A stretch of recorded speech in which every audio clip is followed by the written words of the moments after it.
Supongamos que alguien te hace esta pregunta: ¿qué es el reino de Dios? ¿Cómo la responderías? Para mí, la respuesta más fácil sería notar que un reino es un territorio donde gobierna un rey. Y como entendemos que Dios es el creador de todas las cosas, su reino se extiende por todo el mundo. Y esto manifiesta que el reino de Dios está donde quiera que Dios reina. Y dado que reina en todas partes, el reino de Dios está en todas partes. Pero sin embargo, eso no es todo ciertamente. En el Nuevo Testamento se refiere a algo más. Y podemos ver esto en el momento que Juan el Bautista sale del desierto anunciando con urgencia: arrepentíos, porque el reino de Dios se ha acercado. Y volvemos a verlo cuando Jesús aparece en escena con el mismo anuncio. El reino de Dios es la esfera del reinado de Dios, pero aún así el hombre pecaminoso participa de la rebelión universal contra Dios y contra su autoridad. Por medio de la fe y la obediencia, el hombre puede volver la espalda a su rebelión y ser regenerado por el Espíritu Santo y llegar a ser parte del reino y su funcionamiento.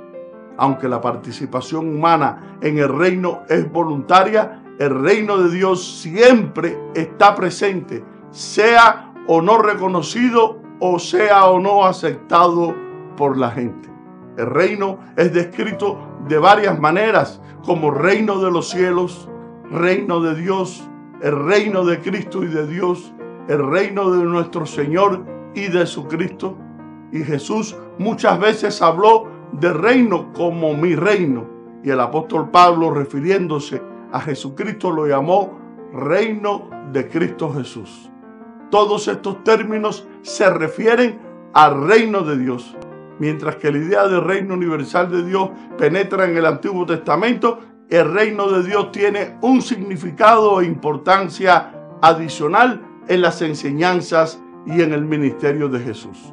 Este ministerio empieza con la proclamación: el reino de los cielos se ha acercado. Aunque Jesús nunca definió específicamente el reino, él lo ilustraba por medio de parábolas y demostraba su poder en su ministerio. Enseñaba a sus discípulos a proclamar el reino al mandarlos a participar en el reino misionero.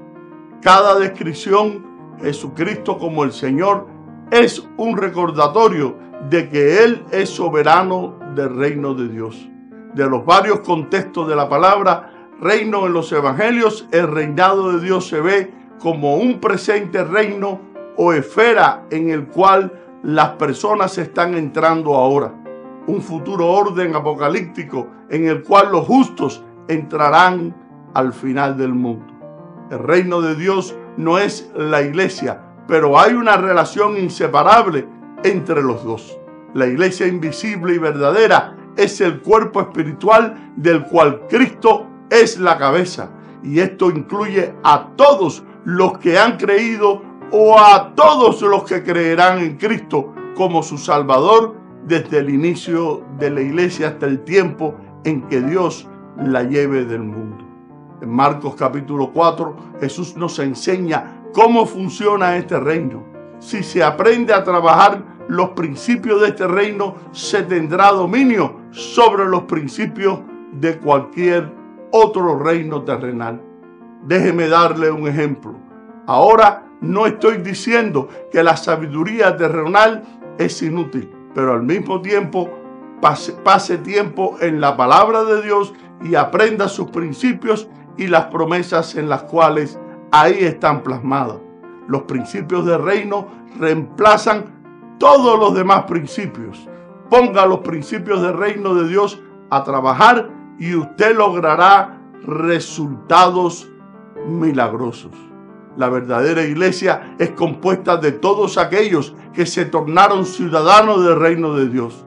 La iglesia no solo debe predicar y enseñar el evangelio del reino, sino aún debe proporcionar un modelo de vida en el reino de Dios. Yo soy René González y este es tu canal escudriñando las Escrituras. Y en el día de hoy estaremos compartiendo una enseñanza que promete traerte luz a través de las Escrituras. Y el tema que estaremos tratando etimológicamente es los principios del reino de Dios. Ya regresamos.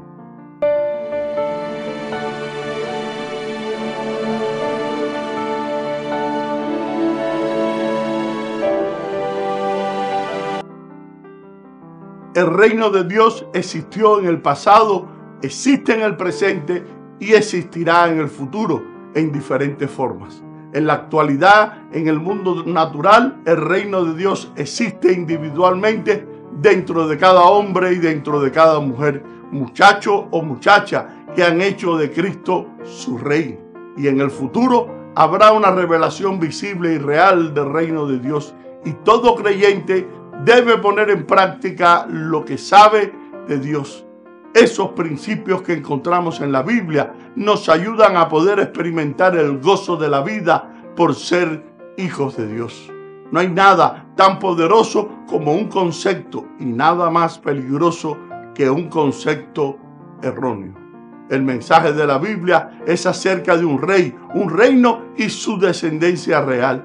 Cada persona entre los casi 8.000 millones que habitan en el planeta Tierra están buscando el reino de Dios, y este es su objetivo final. Cada religión y actividad de la humanidad es un intento por poder hallar el reino. Es la perla más valiosa de todas las perlas y el único tesoro que sobrepasa todos los otros tesoros en la vida.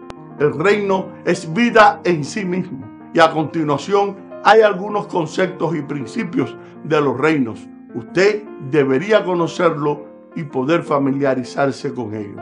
Primero, el principio del rey del reino.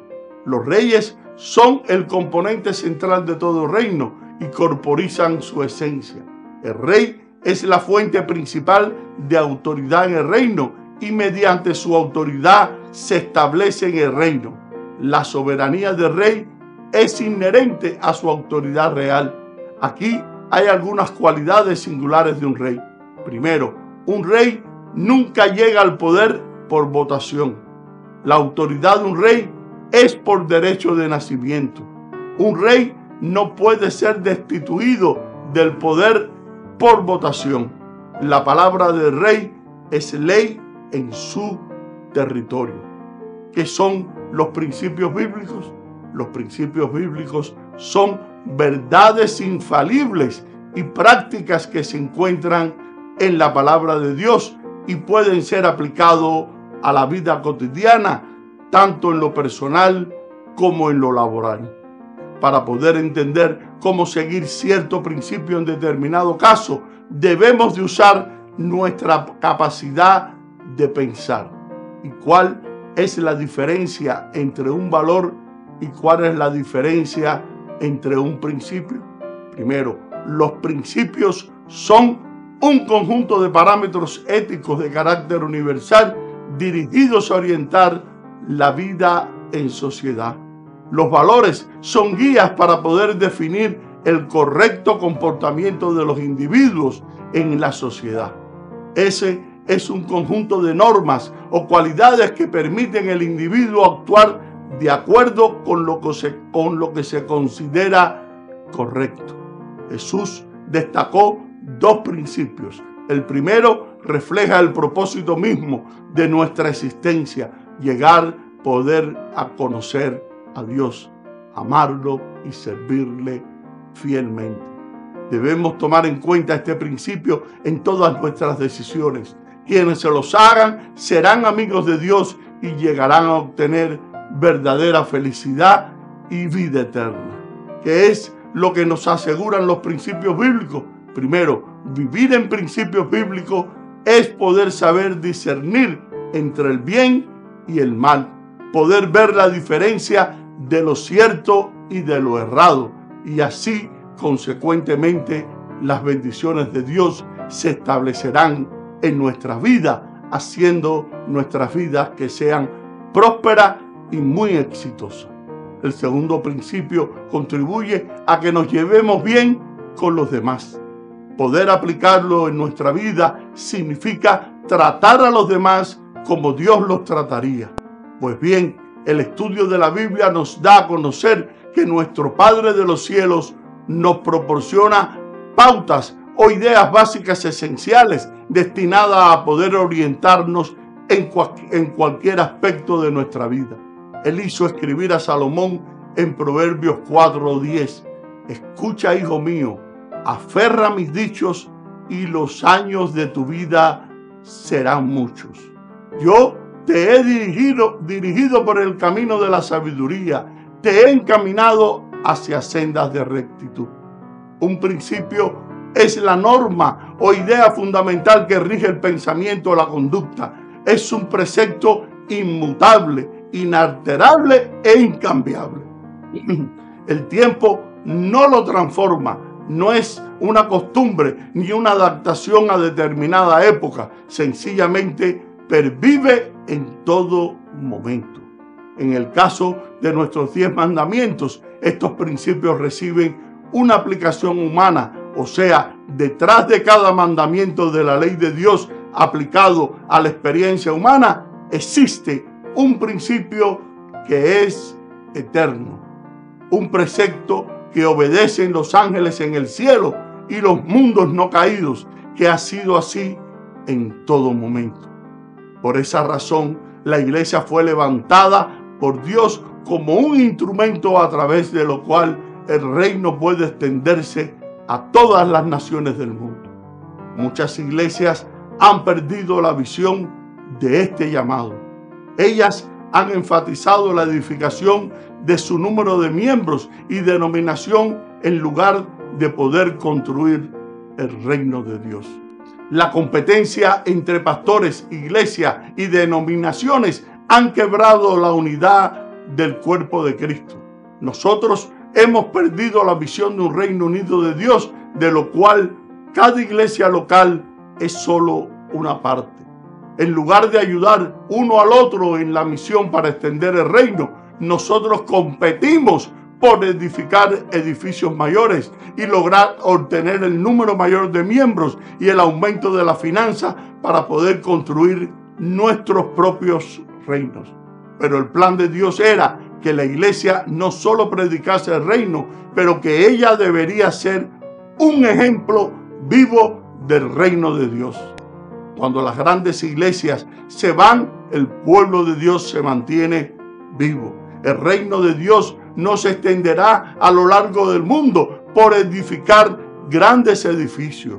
No avanzará a través de los grandes proyectos. Él se extenderá por embajadores testimoniando del evangelio del reino y por discípulos que reproduzcan discípulos. Como la semilla en el mundo natural, el evangelio del reino crece, aunque el proceso de crecimiento no es totalmente comprendido por quien siembra la semilla. Hoy es el día en el cual Dios confirma que traerá bendición a tu vida, a tu hogar y a tu descendencia a través de la expansión de su reino. Y espero que esta reflexión te haya sido de gran bendición para tu ser interior y la puedas poner en práctica en tu diario caminar en el Señor. Y ahora me despido hasta una próxima ocasión. Bendiciones y gracias por tu sintonía.